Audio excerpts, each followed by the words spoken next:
पिछले 24 घंटों में झारखंड में मौसम शुष्क रहा और कहीं-कहीं पे घना कोहरा भी देखने को मिला है और अधिकतर जगहों में जो अधिकतम तापमान में उसमें गिरावट देखने को मिला है और जो सबसे अधिक जो उच्चतम तापमान है वो 25.8 डिग्री सेल्सियस जमशेदपुर में रिकॉर्ड किया गया, जबकि सबसे कम न्यूनतम तापमान 9.5 डिग्री सेल्सियस खूंटी में रिकॉर्ड किया गया। क्योंकि थोड़ा सा बादल आए हुए थे और थोड़ी सी पूर्वइया हवा चल रही थी जिससे बंगाल की खाड़ी से नमी झारखंड की ओर आ रही थी और थोड़ी सी हवा स्थिर थी।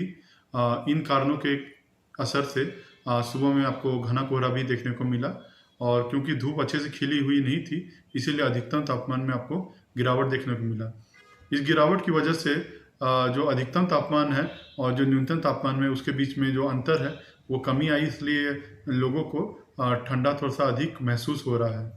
बादलों की वजह से न्यूनतम तापमान में भी थोड़ी सी बढ़ोतरी 1 डिग्री की बढ़ोतरी देखने को हम लोग को मिली है। बात करते हैं कि मुख्य शहरों में क्या तापमान रहा, तो रांची में जो अधिकतम तापमान था पिछले 24 घंटे में 23.2 रहा और न्यूनतम तापमान 10.2 डिग्री सेल्सियस रिकॉर्ड किया गया। जमशेदपुर में 25.8 डिग्री सेल्सियस अधिकतम तापमान और न्यूनतम तापमान 12.7 डिग्री सेल्सियस रिकॉर्ड किया गया। डाल्टनगंज में जो अधिकतम तापमान है उसमें सबसे ज़्यादा गिरावट देखने को मिली और 17 डिग्री सेल्सियस अधिकतम तापमान था और न्यूनतम तापमान 12.6 डिग्री सेल्सियस था।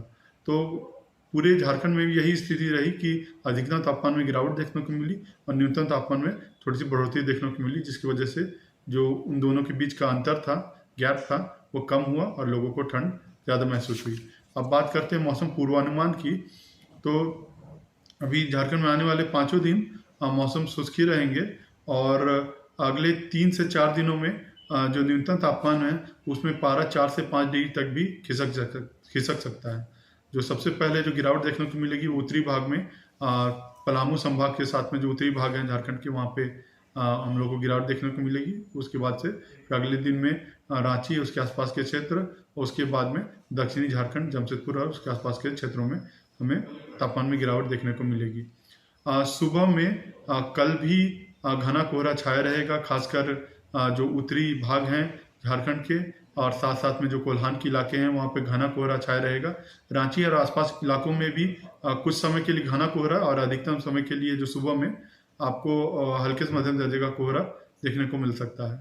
तो अभी जो कोहरे की स्थिति है वो 15 जनवरी तक तो रहेगी, बट क्योंकि जो आसमान साफ हो जाएगा तो सुबह के बाद में अधिकतर जगहों में आपको कोहरे से निजात थोड़ा सा मिलेगा, बट सुबह के समय में 10 बजे तक कोहरे से परेशानी देखने को मिलेगी। कल में कोहरा थोड़ा सा घना रहने के ज़्यादा चांसेस हैं और ख़ासकर उत्तरी भाग में और जो हमारे कोल्हान के इलाके में है।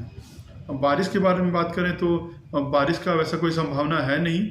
आजकल में हल्की बूंदाबांदी जो उत्तर पश्चिमी इलाके हैं वहाँ देखने को मिल सकती है। पलामू संभाग के कुछ इलाकों में हल्की बूंदाबांदी देखने को मिल सकती है, वैसी कोई भी बारिश नहीं है। मौसम शुष्क ही रहेगा, ड्राई ही आपको देखने को मिलेगा। चेतावनी के लिए जो कोहरे की चेतावनी है जो अब मैंने आपको बताया, उत्तरी जो भाग है झारखंड के, साथ साथ में जो कोल्हान के जो इलाके हैं वहाँ पे घना कोहरा छाया रह सकता है और रांची जैसे इलाकों में आपको हल्के से मध्यम दर्जे का कोहरा अधिक रहेगा और बीच में कुछ अंतराल के लिए घना कोहरा भी देखने को मिल सकता है।